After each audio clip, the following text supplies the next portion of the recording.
Hey everyone, just about 1 minute to the 12 o'clock mark. I am Tamara Makabanga. Welcome to King Talks, the platform where we share marketing ideas worth spreading. Whether you're joining us on LinkedIn, on Facebook, or on YouTube, please give us a big thumbs up and don't feel like shy to drop us any questions or comments because we would love to engage with you. Our guest today is Brad Taylor.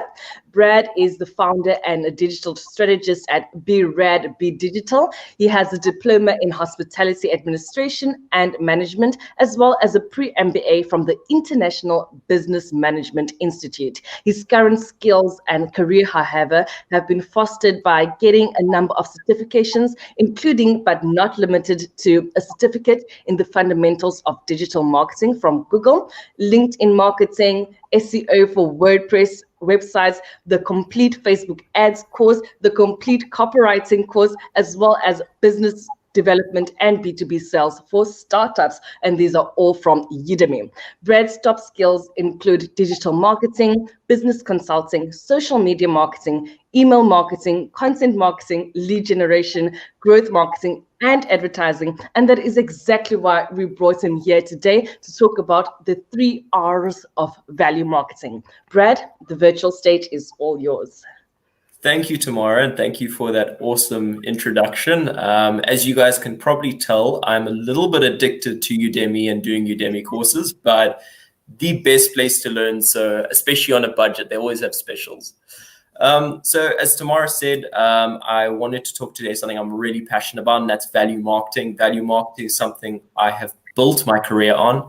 And it's something I guess I almost fell into, like you're always interested in marketing, but I kind of fell into value marketing. It was only probably over the last year and a bit that I started actually putting it into practice and actually started as making the fundamentals, which led me to the 3 R's. So a little bit of background, as Tamara said, I started my career in tourism, which is really where I actually started to see value marketing, because tourism marketing on the whole is based around value, even though I didn't realize it at the time. I then obviously started freelancing on the side, and then COVID hit. So then I was like, well, I best go into my freelancing field.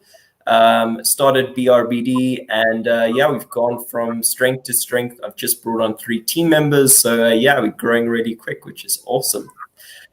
So I always like to bring in a bit of history that kind of leads on to why I like value marketing, why I feel value marketing works. So if we look back in a day, and I'm talking like before the internet, which I know for many of us, including myself, seems like before our time. People were focused, and marketing was focused on buying from us. If you have a company, your marketing was like, hey, this is our special, this is our price. Come into the store, everything was colorful, and you'll see a lot of your legacy brands. I mean, if you think McDonald's, if you think, Pick and Pay, all of them are colorful. They're, the logos are really cool. They're less on like, say, a simple logo, and the logos are bright, they're colorful.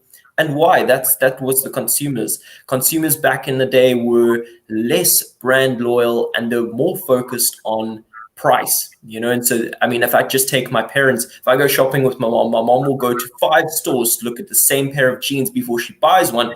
I'll walk into the first one. As long as it's within my budget, I'll buy it, like in and out. So as I say, I think it's just a different mentality. So if we go to fast forward to the 21st, 2021, marketing today for small business is completely different.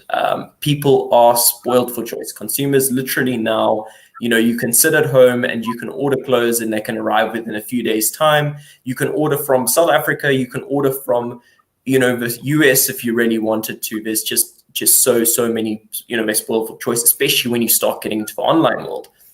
So as a brand, you've actually got to do something different. The colors and everything else are great, but if you're just saying buy from us, so are like probably 100 other businesses. So why should I come to you, I guess, is the question you're always asking. So this kind of led me to value marketing, because I was like, it's got to be something different. And this is to say what I saw in the tourism industry. So the tourism industry, what they like to do is they'll show you the trip you can have. Because normally if you're in a tour agency, for example, and you're now working with American clients coming to what they call Africa, because apparently it's such a foreign land. They've never been to Africa. They don't understand where South Africa is. They don't understand Botswana, Tanzania. There's all these different countries. They don't know where to go. So you've got to essentially craft a trip and get their dreams and their experience flowing, saying, here you can see lion, here you can see rhino, look at the cultures you can experience here. And, it's all value. The customers are ready, your brains are going, they're interested because they're learning, they're seeing, and they haven't even paid you anything yet. And to me, I was like, that's value marketing. It's value before the sale. So it's providing value even if there is no sale, which I know is a bit of a weird concept, because for many of us, obviously, we're trying to make sales. So you're thinking, hey, Brad, why am I going to provide value and not get a sale? Like, that just sounds a bit counter, productive. But actually, as I say, it's really shown to work. So as I said, it really comes down to, millennials and Generation Z's being very in touch with the brands. They almost feel like the clothing they wear, the items, the food they buy really speaks to themselves and what they believe in. So that's why you'll see if brands make mistakes online, well, hey, the consumers know about it and they take the brand on about it because they feel part of that brand, which is cool. So when it comes down to the 3 R's, that's the simplest way to me to explain and implement value marketing.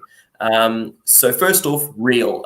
You've got to be real. And I think this is a mistake often we try to do, is we try and copy another brand. We see a big, Nike in our industry and we try to do exactly the same as them. But the problem is you're not Nike, just as I'm Brad and my brands are Brad's brands. But, and tomorrow's brands are going to be tomorrow's brands, and they need to, as the founder, you've got to make sure your brand represents you. So, if you're quirky, make sure your brand's quirky. There are no rules anymore that you've got to just do this or do that, As an example, one of my brands once a week, which is a blog I do, I'm known for my very, very bad dad jokes. So I implemented it through my brand by having Funny Friday, where I'd find the worst financial dad jokes that I could find, and I would post them. The engagement rates were through the roof when I ran that campaign because people could relate to it. It was different. There weren't other brands doing it, especially in the financial industry. So it was real. It was me. It was unique, which is cool. So then number 2 is to be relatable, and this is the thing. You can be as real as you want, but if you're not relating to your target market, what is the point? We all need to reach the target market, no matter who it is, and you've got to be real and relatable to them specifically. So this comes down to the language you're using. It comes down to, often what I see brands do is they try and use big words, like huge jargon and words and things like this. And I have to kind of say to my clients, no, let's make the words smaller and easier to understand, because often you think, hey, if I use big words, it makes me look smarter. Which may be true, but at the end of the day, if I see a company with big words, I'm just going, I don't understand, so I'm just going to go somewhere else. And unfortunately, that's what it comes down to. And I saw, as I say, a lot in the financial service industry when I worked with clients there, is, let's make things smaller, easier to understand, because then the person goes, wow, that's so cool. Let me actually go to this person because they clearly understand. They understand where I'm at. It's being relatable to who I am and where I'm at and what I understand, rather than trying to be smarter than me, if I could say that. So I say, make sure you relate to your brand is, I guess, number 2. Number 3 would be relevant. This is one often I would leave out at first. So you've got to be relevant to where your audience and your consumer base is now. So at the moment, if we look worldwide, people are focused on being green, less plastic. So as a brand, if you say manufacturing things, showing this, being part of the green movement can be really, really beneficial and help you relate to your customers because you're relevant to where they are and the things that are worrying and stressing them out now. Another example would be if I took Uber Eats. So recently, as we know, lockdowns hit the restaurant industry very, very hard. So recently I had a notification pop up on my phone from Uber Eats app saying, hey, Brad, within I think it was a 10-kilometer radius of my house, we'll give you free delivery from these restaurants to help you support local restaurants. And I was like, wow, they understand, the local restaurants. They're understanding that the restaurants are struggling, and understand that, hey, I realize the restaurants are struggling, and they're trying to help me support the local restaurants. So it's like saying, hey, Brad, we understand where you are wanting to support your local community. We're going to make it easier. And I can tell you right now, if I were to pick up my phone to order some food, I have 3 delivery apps on my phone, and I'd probably pick Uber Eats first without a doubt because of things like that. They're like focus on the community rather than just on essentially making sales. So the question, I guess, always comes down to is as great as this sounds, like how do you actually implement it in your own brand, in your own business, And it really comes down to, say, providing value. Stop trying to sell all the time and starting to provide value to your customers. So this can be through social media, things like how-to guides, things like guides around your brand. So example I like to use, and don't ask me why, it's probably because I'm a keen gardener, is a potting brand. So say you make gardening pots, that's your business, okay? You sell them. A great idea would be to create guides and things around what people use your pot for. So it could be a growing guide. It could be something specific like how to grow strawberries in a pot, and then all the people who want to grow strawberries will read your article. They'll be going through your article and you'll mention how you're using your new jumbo size eco-friendly pot. And they'll be like, wow, that looks really cool. Click across and maybe even make a sale. And the difference is by taking them through that sort of funnel, you've essentially built an online relationship with them before they've made the sale. So when they make the sale, they actually have a relationship with you, which means they'll probably buy again with you in the future. They'll probably come back to your blog to get more tips when you post something on growing, tomatoes, and so you continually building a brand. So as I say, you can do it through writing is a great way to do it. But if you don't want to write and you're scared and you're like, Brad, I'm not a writer, that's fine too. You can do it on social media as well. It'd be things like starting conversations, it'd be like, what are you feeling? Like what do you plant in my pots? What's your favorite growing guide? Have you tried growing tomatoes? What are your tips? What went wrong? Like, it's providing all different sorts of value to your customers, because then they see your brand, they relate to your brand, they follow your brand because there's value that they can continually be getting from your brand. So then when you do post a special, you do post about, a new campaign you're running, you do post about your Black Friday specials, you have the audience and an engaged audience to actually take you up on that. So I say that's kind of value marketing to me, and that's how, to me, it really relates to small businesses. And I say it's just providing value before the sale. So yeah, I don't know if there's any questions tomorrow from your side. Awesome. I have a question for you. But before we get into that, I'm seeing that Erez Marvi. Please let me know if I'm pronouncing your name correctly. He says he's joining us from Mozambique. And if you have any questions, please feel free to drop them in the comments. What I want to know is, like, as a business, sometimes you are forever in your own head. So is there any way that you can test if you are being real, if you can test if you are being relatable, if you can test if you are being relevant, instead of just assuming that you are, because some brands do that, when in actual fact you are not? So I think this is why it's so important to build up a professional network. And I mean, this is why I love LinkedIn so much, is you can build up professional relationships. Like I met Tamara through LinkedIn, and you can actually build these things up, and you can actually create a network of people and say to you, say I could message Tamara and say, hey, check out this. Do you think I'm being real? Finding people who can support you and essentially are in your network that are, say, can be real with you. Sorry, that's way too many reels. But you know what I'm saying? They can actually be honest with you and say, no, you're not reaching me. Also reaching out to your audience, people and saying, hey, do you understand this? Does it make sense to you?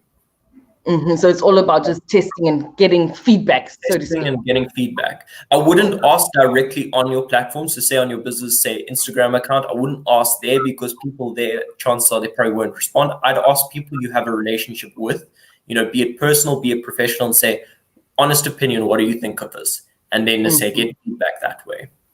Okay, cool. Yeah.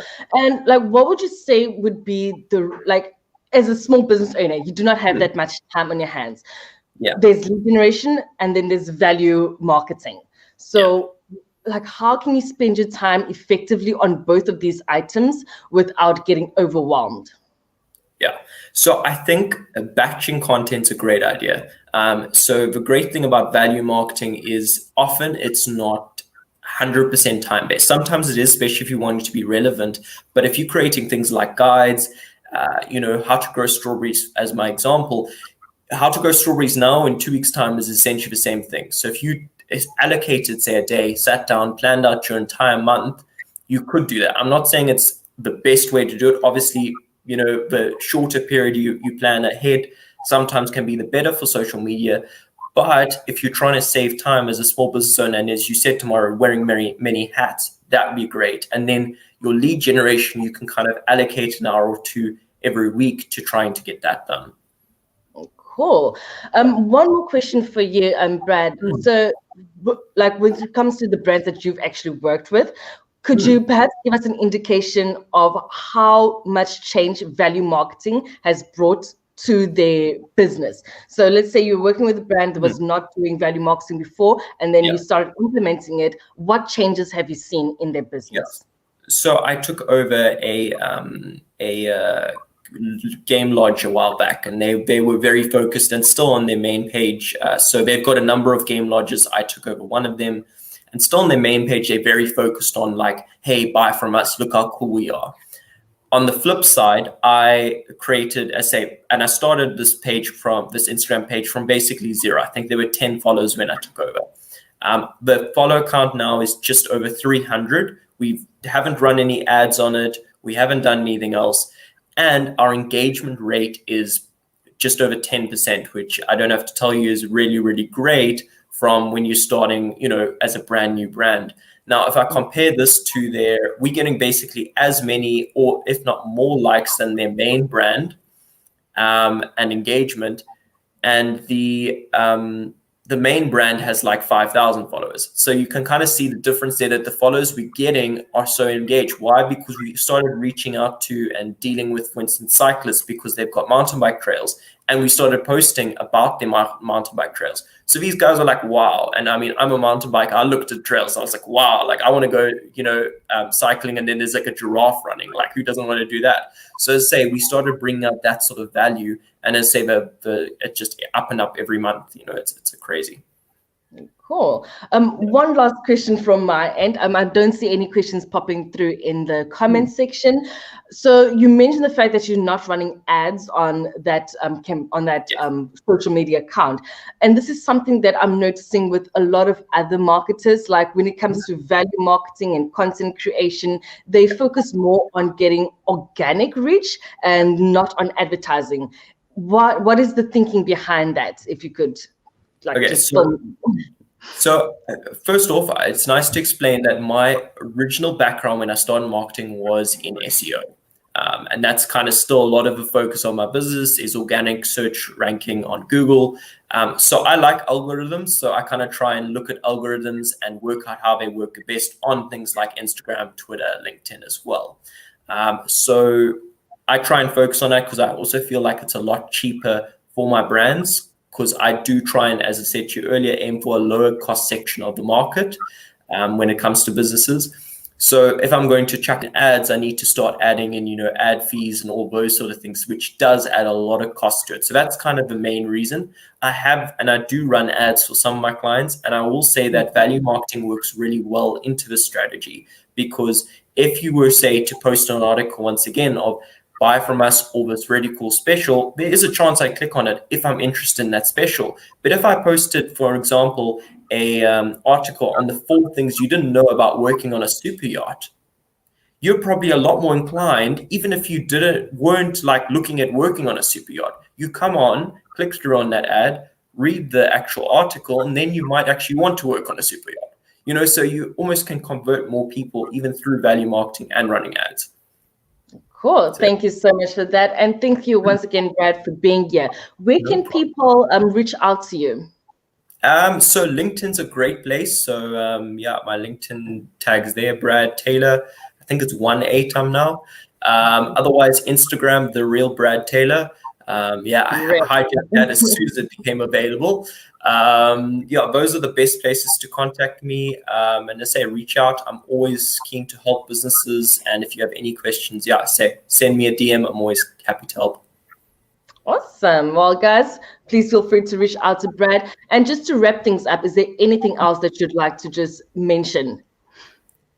I would just say, keep providing value to your customers, because then your customers will provide value to you. Yeah, in the form of money. Yeah, in the form of money, hopefully. Yeah. Awesome. Thank you once again, Brad. And thank you everyone out there that's watching. I will see you again next week for another King Talks. Awesome. Thanks, Tamara.